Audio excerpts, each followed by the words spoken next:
Olá! Aqui na minha frente tem um Kia Niro. Neste vídeo vou mostrar como ativar o limitador de velocidade.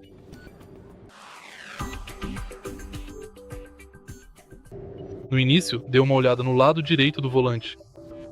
Bem aqui, temos este painel. Primeiro, pressione o botão de modo 2 vezes para ativar o limitador de velocidade. Você pode ver que o limitador de velocidade está ativado por este ícone aqui. Agora pressione o botão 7 para iniciá-lo. Você pode ver que o limite de velocidade está definido em 30 km por hora. Para aumentá-lo, pressione o botão de mais. Para diminuir, pressione o de menos. Para desativar o limitador de velocidade, pressione o botão de modo novamente. Se você achou este vídeo útil, por favor, curta, comente e se inscreva.